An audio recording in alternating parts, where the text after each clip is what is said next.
On edient la grande étoile au sonnet du sapin. O meme instant, libido estum raid mort, sus la neige du cimetière.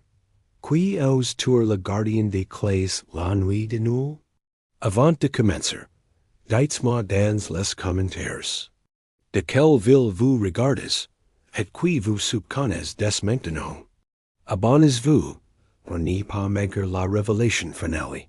Vous n'allez pas croire si que Miss Marple découvrira dissimule au corps de l'étoile de nuit. Asterisk la neige. Tombait avec une irrégulière presque hypothétique sur le petit village de Sainte-Marie-Mead, couvrant les toits et les sentiers d'un voile argenté. Les habitants, réunis autour de l'église, par la veille de Noël, chantaient encore des cantiques lorsque, soudain la grande étoile électrique, installée au sommet du sapin, clignota faiblement, trembla de lumière, puis s'éteignit. Brusquement, plongeant la place dans une semi-obscure glaçade. Le silence s'abattit, comme un couperet, au même instant. Un cri étouffe s'éleva près du portail nord du cimetière. Les têtes s'étournèrent, les murmures s'éteignirent. At l'on entendit seulement le bruit du vent frottant contre les vitres de l'église. Une lampe torche roula dans la neige. Son faisceau instable désignait des cercles lumineux sur les pierres tombeuses. L'air semblait d'une étrange tension, comme si le temps lui-même retenait à ses respirations. Miss Marple, qui sortait discrètement de l'église, resserra son manteau de laine grise et observa. Ses yeux vifs remarquèrent rapidement une silhouette effondrée sur la neige. C'était le bedeau. Hopcroft, un homme robuste, connu pour ses ponctualités et sans doute des bavardages innocents. Son corps glissait raide, le visage tourné vers le ciel, la bouche ouverte, comme s'il avait voulu crier encore. Le vicaire, accurate et trébuchant, tenant son surplice d'une main tremblante. Je l'ai vu y 5 minutes, il réparait. Le câble de l'étoile, balbutia-t-il. Ses voix s'ébrissaient sur chaque mot.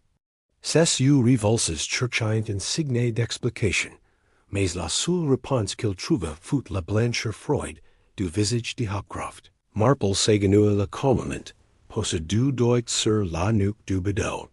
Aucun pouls n'y battait, aucune chaleur n'y restait. Mais ce qui attira surtout son attention fut la fine trace de suie sur la manche de l'homme, ainsi que l'odeur acre de métal chauffe qui flottait encore dans l'air. Quelque chose ici n'était pas naturel, and accidental. L'agent Lake, le jeune policier du village, arriva en courant et commença à disperser la foule. Il tenta de prononcer le mot accident, mais la conviction manquait dans ses voix. Miss Marple leva doucement les yeux vers lui et répondit d'un ton mesuré. Les accidents ont rarement le sens du théâtre. Le policier rougit et baissa son carnet, conscient qu'elle avait vu plus que lui. Author d'eau. Les villageois choquetaient déjà. Certains disaient que Hopcroft avait menace de révéler un secret. D'autres qu'il détenait trop de clés et trop de confidences. La peur s'est mêlée à la curiosité, et chacun scrutait son voisin, comme s'il pouvait cacher un couteau derrière son sourire. En examinant les environs, Miss Marple aperçut quelque chose d'étrange et moitié infaillible. Dans la neige, une broche en forme d'étoile, sertie de petits éclats de verre. Elle la ramassa prudemment avec son mouchoir.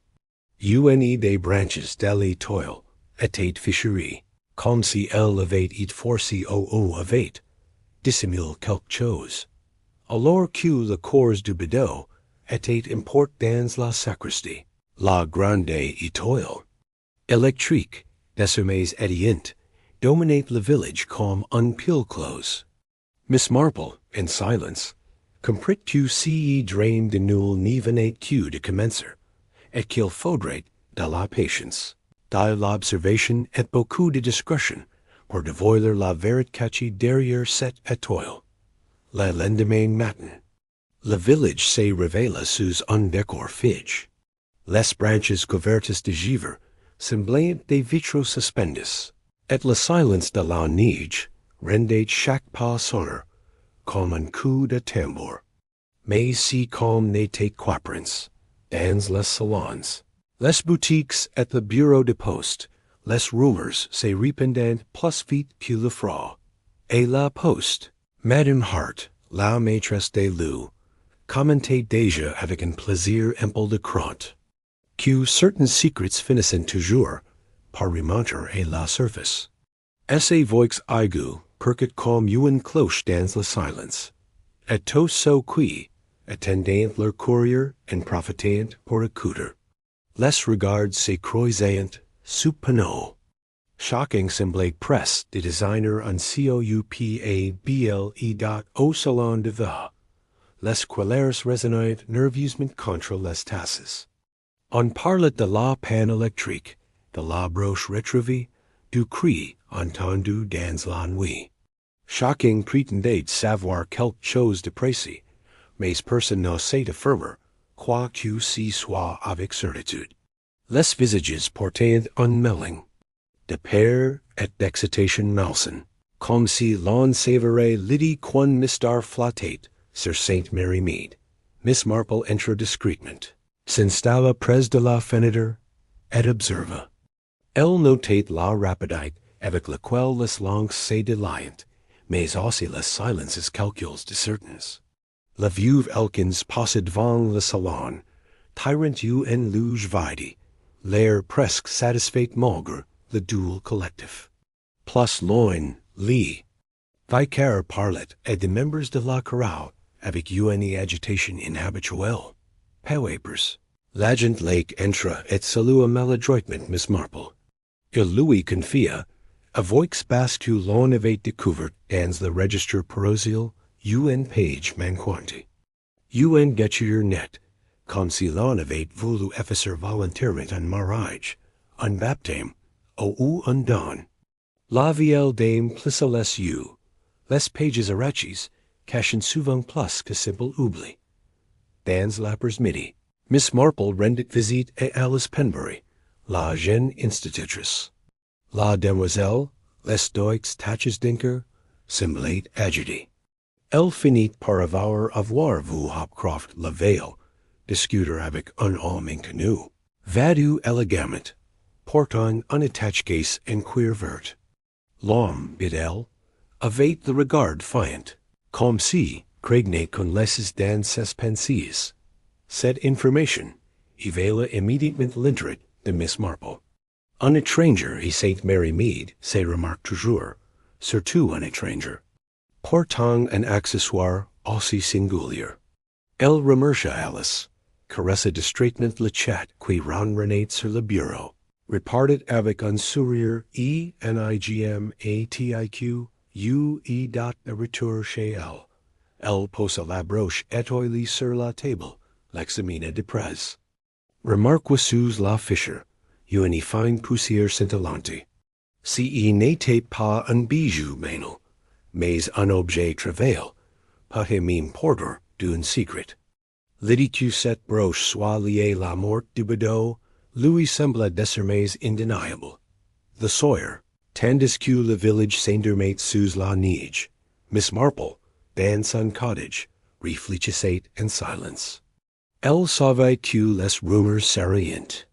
Demain encore plus fortes. Et parfois, pensait-elle, si sont justement les rumeurs, qui révèlent si que les mots mesures n'y dirent jamais.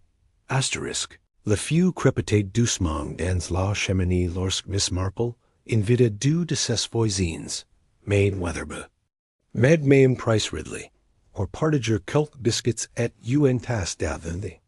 Elle savait que leur curiosité et leurs langues agiles seraient utiles pour semer de nouvelles conversations dans le village.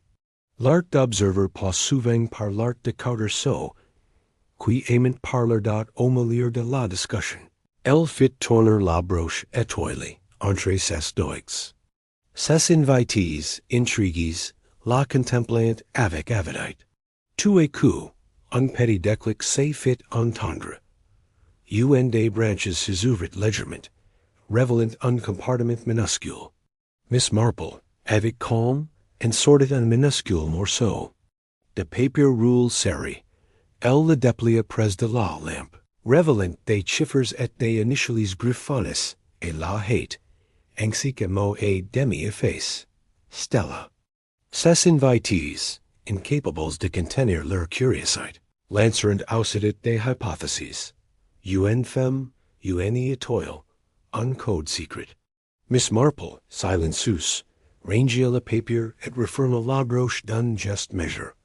La conversation continua, mais désormais le feu de la rumeur était allumé. Miss Marple insinua, avec une innocence calculée, qu'elle se souvenait d'avoir vu une broche similaire portée par la veuve Elkins l'an passé. Les deux femmes, ravies de disposer d'un nouveau sujet, se promirent d'en parler des lendemain. La nouvelle se répandrit ainsi sans effort.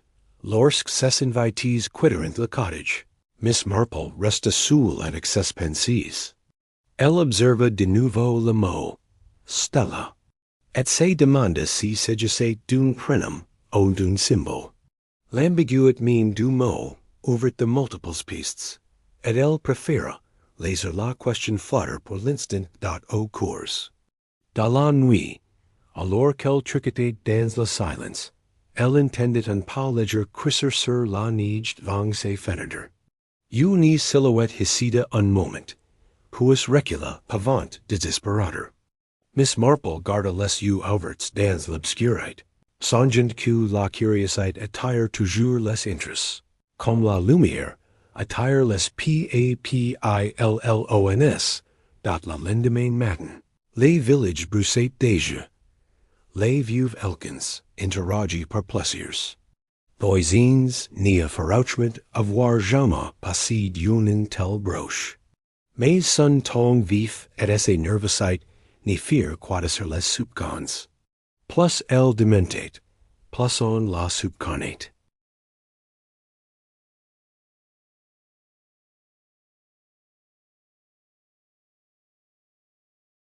Miss Marple, de son quitte, se concentra sur la poussière de verre trouvée dans la broche. Ce détail technique, imperceptible aux yeux d'un profane, était pour elle un signe certain que ces bijoux avaient une valeur particulière, et qu'ils pouvaient contenir un secret plus grand que simple souvenir. Assise près de la fenêtre, elle reprit calmement son tricot. Chaque mail semblait counter autant que les indices qu'elle accumulait. Et dans son esprit, un plan communiquait et prendre forme, provoquer une réaction, observer et surtout, attendre le moment où l'étoile brisée révélerait tout. Est verite. Asterisk les spécialistes. Dilandres arriva à l'heure exacte où la neige cesse d'être poésie pour devenir logistique. Il se présenta comme M. Caraway, par le peu, et laissa surtout parler ses mains, ganties de laine claire, qui déliait les ficelles de son attache-case inquière vers la précision d'un chirurgien. Dans la sacristie, il inspecta le registre paroisial admis, caressant la dos de la reliure, comme on vérifie la fièvre d'un enfant. L'odeur d'amidon, de cire et de papier ancien, implicite la petite pièce voûtée. Miss Marple say, tint légèrement en retraite, humble spectatrice, mais chaque battement de cils notait quelque chose. Elle observa les instruments fins, les pinceaux de soie, la loupe ronde que Caraway plaque par, reflexe dans l'alignement d'un ray de lumière. Elle remarqua aussi la tension minuscule des lèvres de l'homme, signe d'une hate continue sous la politesse. Les impatients ont souvent de bonnes raisons de l'autre. Avec une compresse humide, Caraway révéla l'impriante fantôme laissée sur la page précédente par la fée arrachée.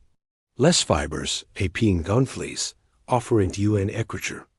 Inversée, pale mais lisible, au se devenait des prénoms, un date, et uni mention de don et la paroisse. Les initiales au bust à la page, se détacheront aussi nettement qu'à vue. As Reeves, la sacristie semble, l'espace d'une seconde. Retenir son souffle. Le vicaire, pale comme un voile, pretendait d'abord à une homonymie malheureuse, puis parla d'un air de plume. Possible, et finit par similar dans ses dénégations précipites. Miss Marple needed rien. Elle préféra effleurer la tranche de la reliure du bout du doigt. Why sentent un bavare de coller recenti, quini cadrate avec aucun ouvrage? Conscience. Uni page colli, uni page decali, uni page detrut. Quelque part, quelqu'un avait besoin d'effacer du passe. Lorsqu'Araway demande une tasse de pour reposer le papier. Miss Marple l'invita ters volontiers dans son cottage. Il posa son attache case trop près du feu, comme si voulait exceller en séchage invisible. D'un geste doux, elle éloigna le cuir de la bouche rejoignent. Le chalk discret, métallique, qui tinta à l'intérieur du sac, ne lui échappa pas. Les sacs parlant autant que les propriétaires, par qui c'est les écouteurs. Ils burent la en, avardent de filigranes et de collet animal, mais Miss Marple observait les mains de l'homme. Ces dogs avaient l'habitude des petites pinces. Coupantes et des lames si fines qu'elles n'y laissent pas de repentir. Lorsqu'il repartit, elle apricot, sur la laine de son tapis, unters ledger debit scintillant, comme une poussière de toile, powder d'hiver au plomb. La même signature matérielle que sur la broche ficherie. À la tombée du jour, l'agent lake, qui circulait entre l'église et le bureau de poste, vint jusqu'au cottage porter une nouvelle troublante. On avait retrouvé, dans le poêle, dans la sacristie, des cendres malaises et des grains de verre, comme si l'on y avait brûlé du papier en roule author de fragments d'un bijou.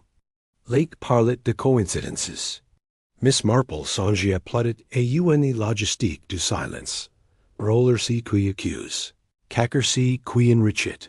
Miss Marple replaqua la broche sur ses nappes immaculées, là où les miettes se linent comme des étoiles.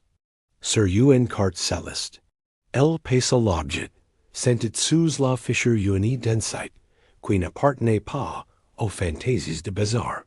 Cette étoile n'était pas seulement un ornement. C'était un véhicule, peut-être la mule docile, d'un secret trop lourd pour voyager et visage découvert. Dans le miroir de l'entrée, elle croisa ses propres huettes, while l'outil qu'elle aime y trouver, non pas la certitude, mais la patience. Il fallait laisser parler le village, laisser les gestes se répéter jusqu'à trahir l'habitude. La vérité, et Sainte Mary Mead, voyage rarement en carrosse. Elle vint à pied, elle glisse sur la neige, elle essuie ses bottes sur le paillasson.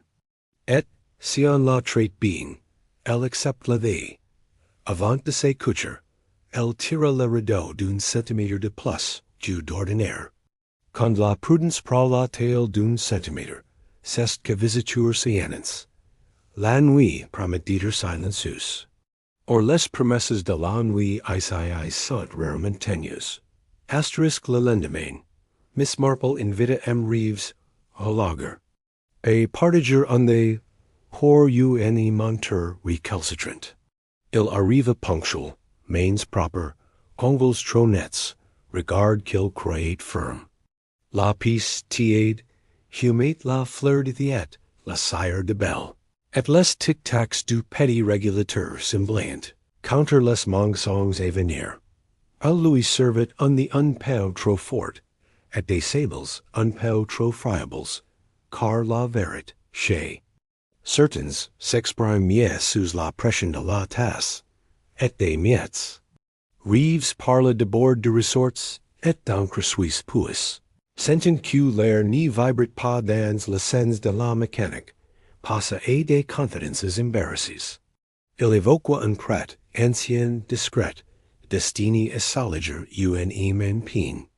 Et jura q sun nam nave jamais d figure null part. Perton il y figure. Soflanis marple avec douceur. Le nom, imprime dans la chair du papier, refusate de se laser de couleur, avec la pudeur. Rive se ratatina dans. Son fodil, la voix blanchi. Il prononca alors le prénom Stella. Non pas comme un nom uni chose, mais comme un réveil un fantôme. Il y eut un enfant, murmura-t-il, un arrangement, des versements, et l'exigence sort de conserver le secret pour le bien de tous. Miss Marple écoute sans interrompre. Derrière la vue, elle sentait la mécanique d'un chantage récent. Quelqu'un, ici savait. Quelqu'un avait remplacé la compassion par l'extorsion. Quelqu'un exigeait que la nuit de Noël se la marche.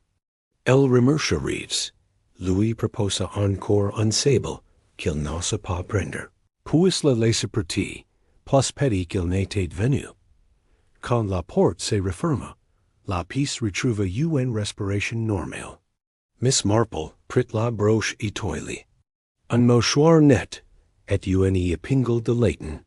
Une pression infime fit jouer la petite trappe d'une branche, et le rouleau de papier se libéra, obéissant comme un secret, à qui on parle gentiment. Les chiffres, rules serres, formaient en colonnes un ancien IBAN, et trois montants espaces dans le temps, les derniers récents. Elle réunit manuellement les fils, la page arrachée, le nom de Reeves, le registre de dons, les montants discrets. Dans une étoile portable, la souris sur la manche de Hopcroft, la powder de verre, et, quelque part, la présence d'un professionnel des fibres, et des coupes nets. Le puzzle ne lui donnait pas encore l'image finale, mais il dessinait déjà ses angles dot. Il fallait maintenant provoquer le geste de celui qui collectionnait les étoiles. Miss Marple fabriqua une copie de broche, achetée autrefois sur un étal. De Brighton, quelle fissure d'une entaille presque jumeau de l'original. Le soir venu, elle la glissa nonchalamment dans la poche intérieure de son manteau, puis sortit, l'air d'une dame qui veillait à la chorale, comme la messe, par habitude, par goût, et par métier. Dehors, la grande étoile au sommet du sapin. Cligna, s'illuma un instant, puis mourut encore, comme un car qui oublie son rythme. Sur la neige, une silhouette se découpa, immobile trop longtemps, rentrée que curieux. Miss Marple nota l'air avec l'exactitude d'une femme qui, n'oublie ni les gâteaux, au fort ni les crimes en cours. Elle rentra, esquissa. Un sourire et un pendule, puis éteignit la lampe, 2 minutes plus tard que d'habitude. Les habitudes sont des pièges délicats. On n'entre pas la vérité avec des falaises, mais avec un calendrier. Et, cette nuit-là, le calendrier s'appelait Noël. La répétition de la chorale remplit l'église d'un souffle tiède et de frissons d'inquiétude. Les voix, d'abord hésitantes, prirent de l'assurance sur les aides fidèles. Tandis que Miss Marple, assise au troisième rang, laissa glisser de ses poches la copie de la broche pige.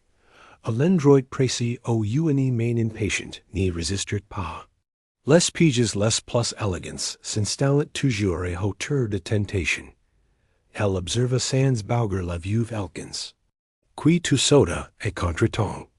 L'horloger Reeves reste au fond, retengement apple par une montre capricious.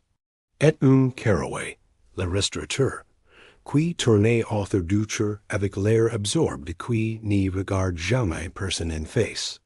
3 présences, 3 absences.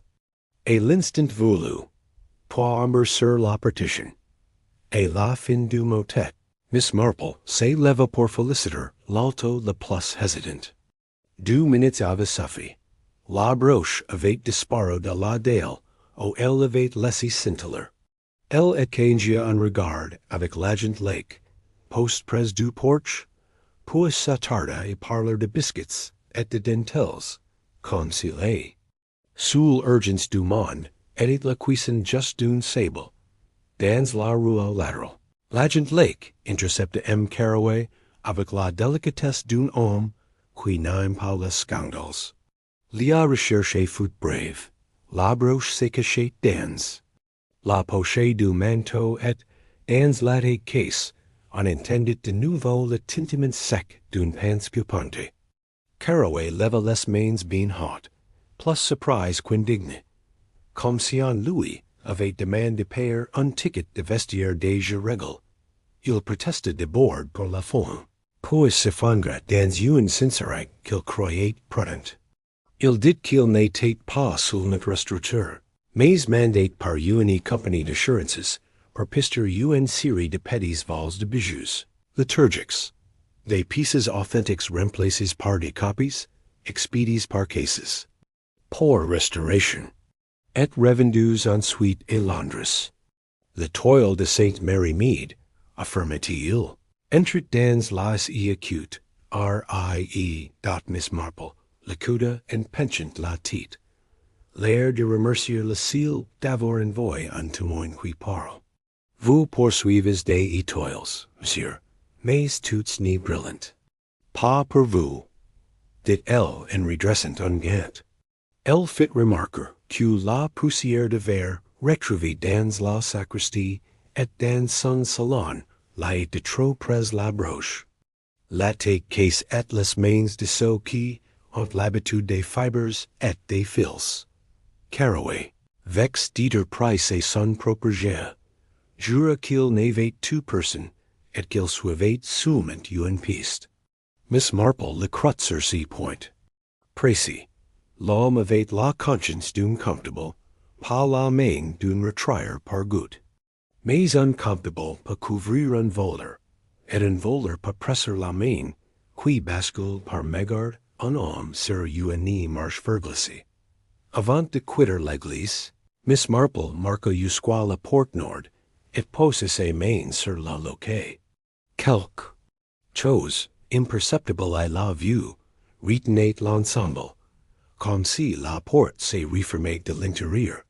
Ces doigts détecteront une résistance élastique, un fil tendu, transparent, partant vers la base d'une vitrail. On pouvait d'un geste discret, similaire. Un verrou intérieur, et gagner quelques précieuses minutes avant que la foule n'arrive. Elle n'y s'arrête pas. Elle nota seulement, avec la netteté d'une édition juste, que si dit-elle exigé. La main d'un homme qui connaît les mécanismes aussi intimement qu'il connaît les horloges de son atelier.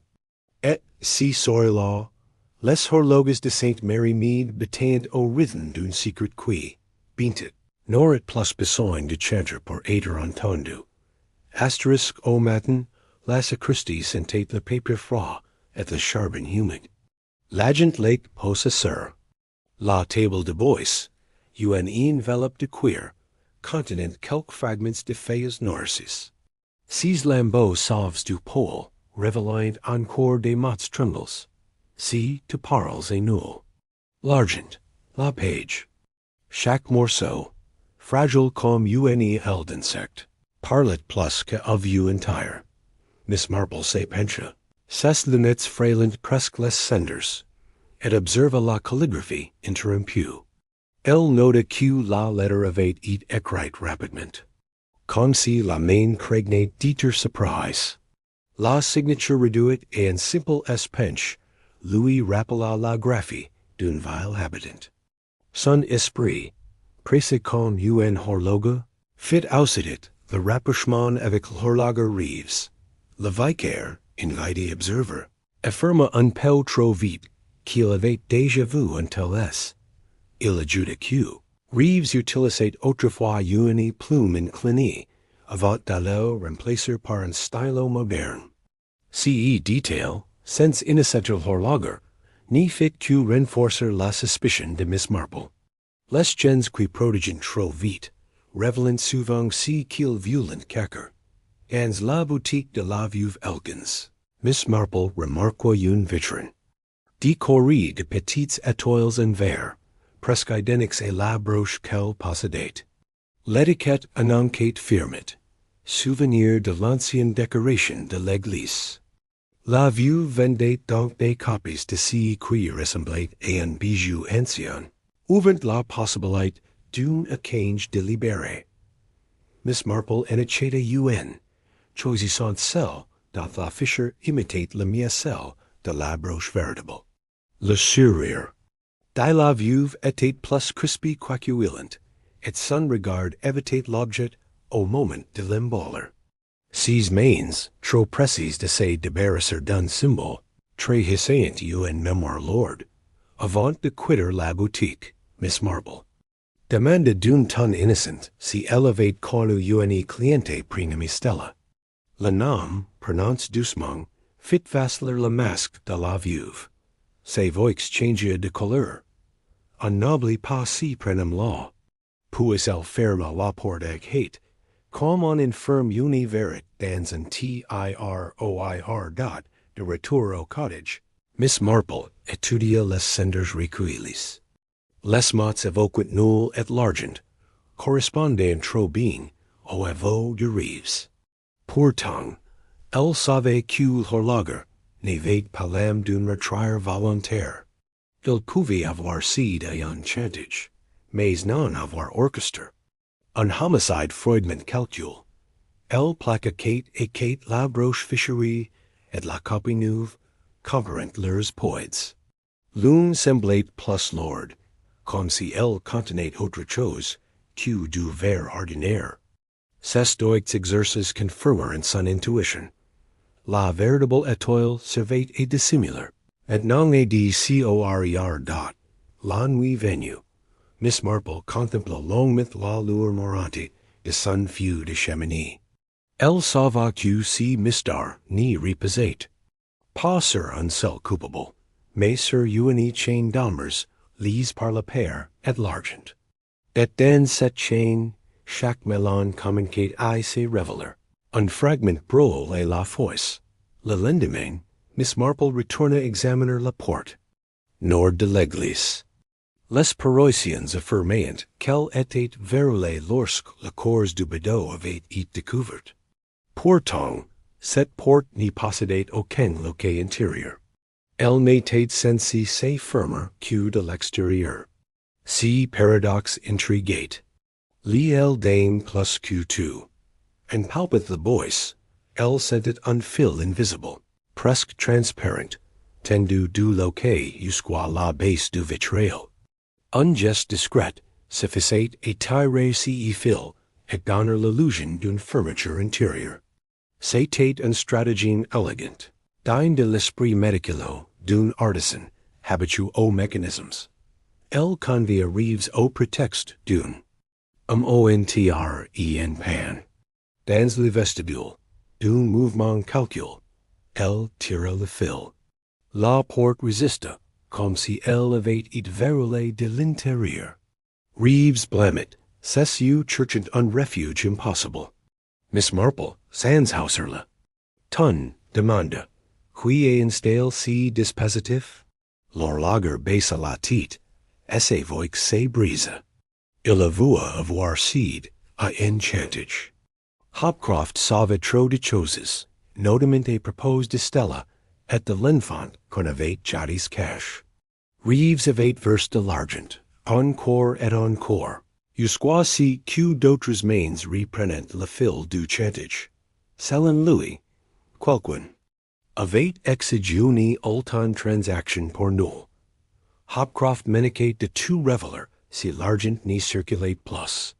Reeves avoua voulu seulement retarder las gains, effrayer l'homme en manipulant la porte, mais non la tour. Ses mains tremblaient en parlant. Miss Marple le regarda longuement. Elle savait distinguer la culpabilité du meurtre de celle de la faiblesse. Reeves avait été manipulé, mais derrière lui, quelqu'un d'autre plus calculateur utilisait ses compétences pour commettre l'irréparable. Le vicaire, témoin discret de la confession, murmura un prier pour l'âme du bedeau. Ses mots résonnent comme un voile maladroit, pose sur une verite trop nue. Miss Marple n'y releva pas. Elle s'est contentée de noter que les prières excessives masquent souvent une implication plus concrète. En quittant l'église, elle leva les yeux vers la grande étoile toujours éteinte. Ce symbole, visible de tout le village, ressemblait désormais à un fer, qui n'y servait plus à guider, mais à dissimuler. Elle comprit qu'avant de clairer de nouveau, l'étoile exagérate. Qu'on mettait nous la main qui l'avait tiré dat la vieille dame rentre chez elle avec la certitude que la vérité approchait. Elle n'était pas encore prête à éclater, mais déjà, dans le silence de la hiver, on entendait le craquement des fils invisibles qui la retenaient, dans la personnalité.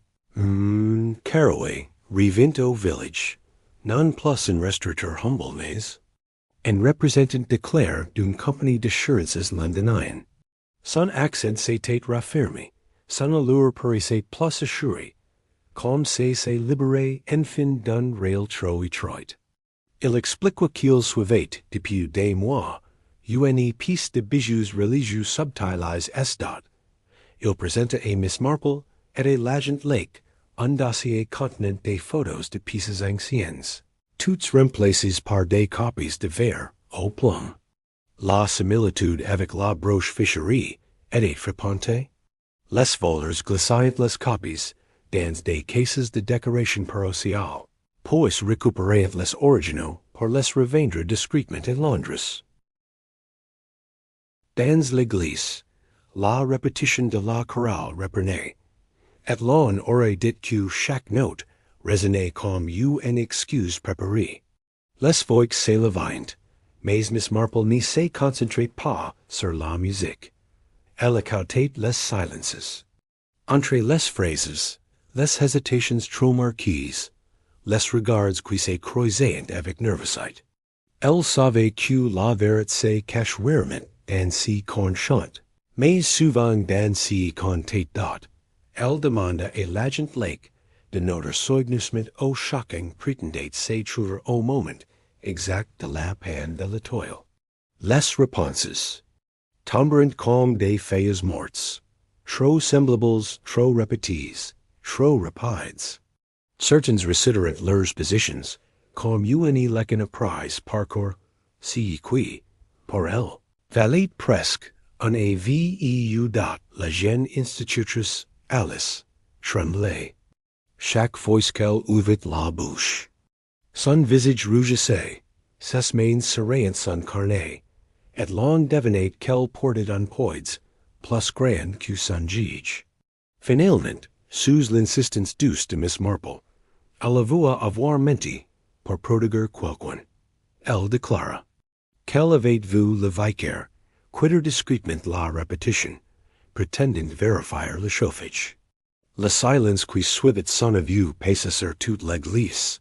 Le vicaire, blême, tenta d'expliquer que la chaudière s'était éteinte et qu'il voulait éviter un froid supplémentaire pour la messe diminuée.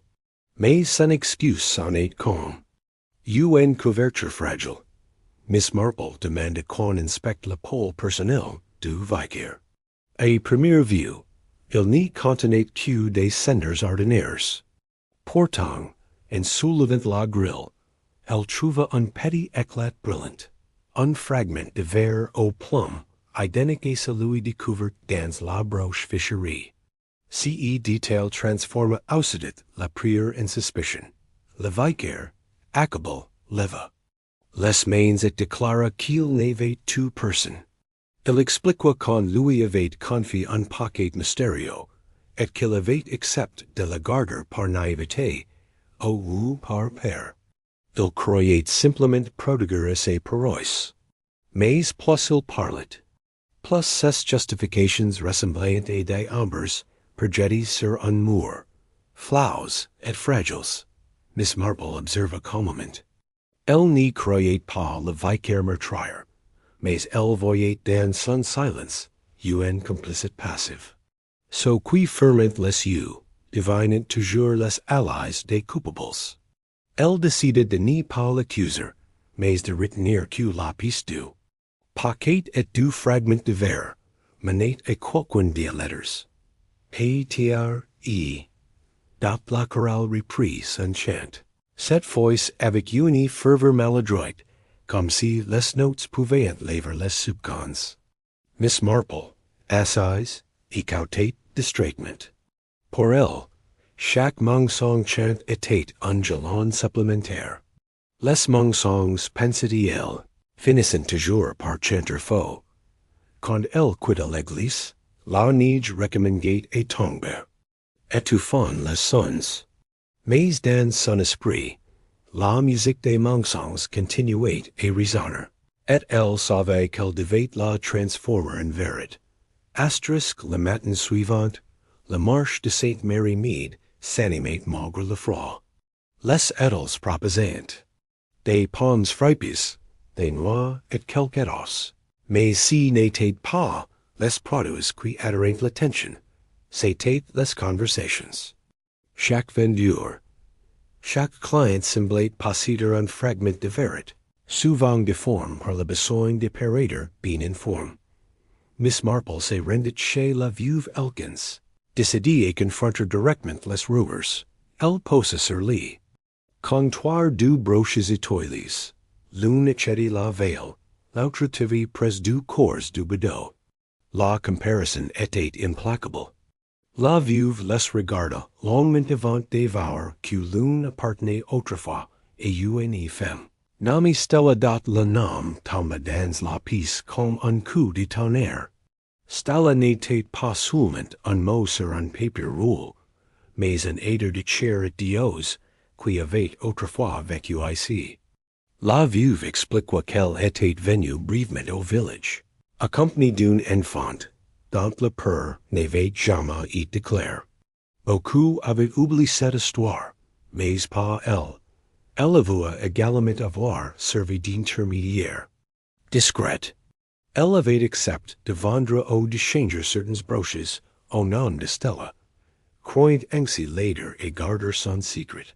Mais récemment, quoiqu'on lui avait demandé de rassembler toutes ces étoiles, sous prétexte d'une restauration, elle avait obéi, croyant encore faire le bien. Qui avez-vous remis ces broches? Demanda Miss Marple, et sa voix douce mais ferme. La veuve baissa les yeux et murmura. Reeves, c'était logique. Il connaît les mécanismes. Il sait peser les choses justes. S confession confirmait les soupçons, mais aussi laissait planer l'idée qu'elle s'était laissé manipuler. Miss Marple quitta la boutique conméditant. Les noms, les objets, les secrets tournaient désormais autour de Reeves comme des aiguilles autour d'un cadran. Pourtant, elle sentait qu'il n'était pas seul. Dans ce genre d'histoire, il y a toujours une main qui pousse et une autre qui cache. Sur la place du marché, elle observa les gens circuler, se croiser, parler. Et voix basse. Shocking semblait jouer un rôle dans une pièce dont elles ignoraient la fin. Elle savait que la vérité n'était plus loin, mais qu'il restait encore des couches de silence et retire. Le vent soulevait la neige comme des voiles, et Miss Marple s'arrêta un instant pour contempler la grande étoile toujours éteinte au-dessus de l'église. Elle se dit que cette étoile n'y brillerait à nouveau que lorsque la passe serait pleinement révélée. Elle rentra chez elle avec le sentiment que Stella n'était plus seulement une ombre. Elle était désormais la clef d'un mystère ardent. Les échos s'étendent bien au-delà de nous. Asterisk assise à sa table de travail, Miss Marple pesa attentivement les deux broches. La différence de poids, imperceptible pour un pile non exerce, était pourtant claire pour ces deux habitus. Aux travaux délicats. L'une contenait un noyau de verre ordinaire, l'autre une mince feuille d'or et de plomb, signé certain d'authenticité. La véritable étoile était entre ses mains. Elle déplia de nouveau, le papier trouve dans le compartiment secret. Les colonnes de chiffres prenaient fond, trois montants distincts, espaces de plusieurs années. C'était un registre de paiements réguliers, probablement lies au secret de Stella et de l'enfant. Mais le troisième montant, très récent, indiquait que change nouveau avait pris la relève. Miss Marple se rendit à la poste, sous prétexte de récupérer une lettre. Là, elle interrogia discrètement l'employé. Celle-ci y confirma que mandat lettre important avait été envoyé la veille à Londres. Au nom des Reeves, l'expéditure était une femme vêtue d'un manteau bleu. Si dit-elle aiguisa son esprit. La veuve Elkins n'avait jamais porté de manteau bleu, mais Alice, la jeune institutrice, en possédait un. Si recoupement faisait naître un nouvel angle de vérité. Miss Marple sentit que le fallait se resserrer. La chaîne du chantage passait désormais par les plus joints mains. Du village date de retour à l'école, elle confronta Alice avec bienveillance.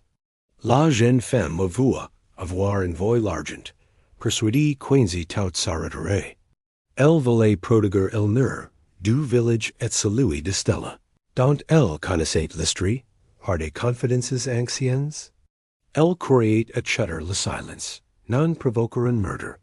Alice, les larmes aux yeux, affirma qu'elle n'avait jamais souhaité la mort de Hopcroft. Elle avait simplement agi par peur, et par devoir moral mal compris. Miss Marple le crut sincère, mais nota que la naïveté est souvent l'allée involontaire du crime. En rentrant au cottage, elle plaqua la véritable étoile au centre de sa table, et la contempla comme on contemple une envin clair. Elle savait que cet objet avait change de mains trop souvent pour trait de bijoux. C'était une preuve, une menace et une mémoire tout à la fois. La sœur, elle décida qu'il était tendre, un page final page. Elle fit savoir qu'une répétition générale de la chorale aurait lieu, et qu'on rallumerait pour l'occasion. La grande étoile de l'église. Mais dans son esprit, si n'était pas la musique qui comptait. C'était l'instant où la main du coupable viendrait, réclamer-si qui ne lui appartenait pas dans la neige, cette nuit-là, tombait plus épaisse. Mais Miss Marple savait que sous ce voile blanc, la vérité, comme une braise, restait rouge et prête à s'embraser. La veille de la messe, Miss Marple mit en place son stratagème. Elle plaqua la véritable étoile, soigneusement nettoyée, sous la craie de l'église, dissimulée derrière la figurine du burger. À sa place habituelle, visible aux yeux de tous, elle laissa une copie banale. Le page reposait sur une évidence. Le coupable, attiré par l'appât, n'y résistait pas à l'envie de vérifier son TRE acute sordide. Elle confia son plan uniquement à l'agent Lake, qui s'installa discrètement à l'extérieur, prêt à intervenir. Le reste du village se ferait et préparer les chants, les décorations et les banques. Inconscient que sous l'appel de la crèche, c'est jouait la fin du drame. L'église semblait respirer nouveau, mais le silence tendu de Miss Marple trahissait l'attente. Lorsque la nuit tomba, les bougies furent allumées, et les villageois se dispersèrent peu à peu. Miss Marple, assise dans l'ombre, tricotait lentement, ses aiguilles ponctuant l'attente d'une claquette régulière. Elle savait qu'il fallait de la patience. Les coupables agissent rarement au grand jour, mais toujours dans l'entre-deux du silence. Aux alentours de 22 heures, une silhouette entra dans l'église, croyant le lieu désert. Elle s'approcha de la craie, souleva discrètement la figurine de plater et glissa ses mains sous la pelle. Son geste trahissait l'habitude, si n'était pas la première fois qu'elle fouillait là. Mais cette fois, la main n'y trouve qu'une copie inutile, dont la silhouette se redressa. Contrarié, son souffle lourd se hurtant aux voûtes de pierre.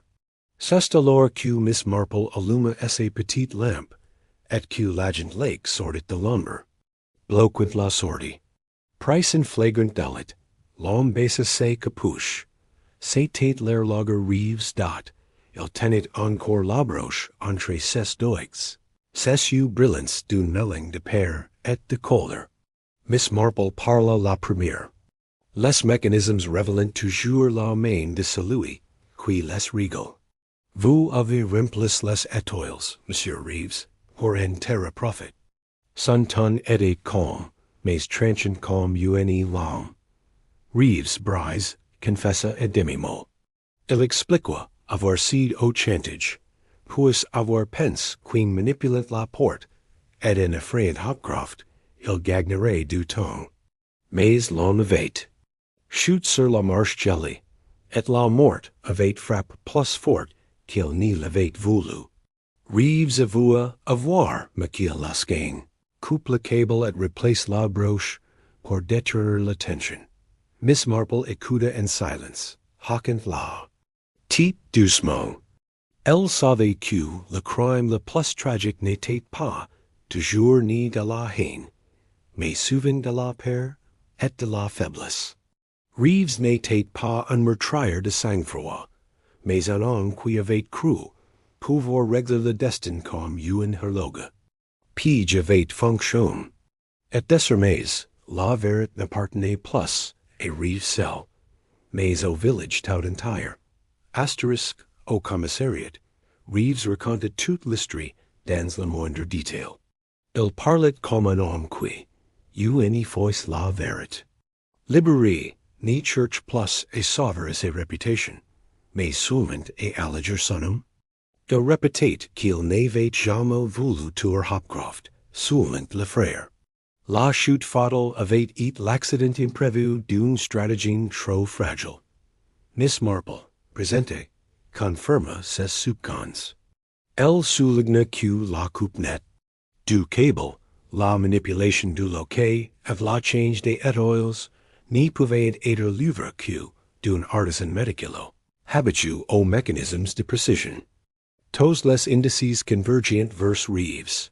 Pourtant, elle ajouta que derrière lui, quelqu'un avait profité de ses gestes pour orchestrer le silence. En effet, Caraway, l'homme de Londres, avait reconnu que Reeves n'était que païen. Dans un trafic plus vaste. Les étoiles, volées et remplaces, alimentant en marche noire, ou les paroisses naïves, devenaient des victimes idéales. Hopcroft, en découvrant le secret, avait été condamné dès qu'il avait menacé. Parleur, Reeves avait fourni les mains, mais pas le cerveau. Le véritable moteur du trafic restait dans l'ombre, utilisant la paire de l'horloge pour avancer ses propres paillons. Miss Marple comprit qu'il la fallait dépasser Sainte Mary Mead, mais que, pour son village, le plus urgent était de fermer là. Plat ouverte, le vicaire, effondré, pria pour l'âme du bedeau et pour celle de Reeves. Mais Miss Marple, lucide, savait que la prière seule n'y suffirait pas. Il fallait que la vérité, même imparfaite, circule dans le village comme un baume. Rien n'est plus corrosif que la doute. Dans la salle du commissariat, Reeves resta. Longtemps silencieux, épris à ses confessions. Ses mains tremblantes, non plus à cause du froid, mais parce qu'il comprenait que les rouages de sa vie venaient de serrer net. Il n'était plus un artisan respect, mais un homme brise, condamné par ses propres mécanismes. Miss Marple, en quittant les lieux, posa une main léger sur son épaule. Les horloges, dit-elle, n'y trichent jamais, elles marquent toujours. L'heure exacte. Si n'est pas l'heure de votre mort, Monsieur Reeves, mais celle de votre vérité. Ces mots n'y visent pas consoler, mais et donner la mesure si qui restate avenir. Dans les rues glaces, the village communicate et apprendre si qui s'était passe. Les langues s'y agitant, les regards changeant. La père, laissez place, and mêling, d'indignation, et de soulagement. Le murder de Noël avait désormais un visage, et si visage n'était pas à lui, un orici arjudat, et au-dessus de tout, l'étoile électrique, rallumée pour la messe, brillait de nouveau, mais ces lumières semblaient moins innocentes. Elle portait désormais le poids du secret révélé. Asterisk la messe de Noël se déroula dans un silence solennel. Les chants montaient vers la voûte, mais chacun dans l'assemblée avait un type le drame de la veille. La grande étoile, réparée et rallumée, brillait au sommet du sapin comme un témoin mute de tout ce qui s'était passé. Miss Marple assistait à l'office, les mains croisées sur son missile. Son visage, calme, n'y trahissait rien de la satisfaction intérieure d'avoir conduit le village et la vérité. Elle savait qu'aucune justice n'est parfaite, mais que la lumière, une fois rallumée, n'est pas plus être complètement éteinte. Et la sortie? Les villageois la remercièrent et demi-mots.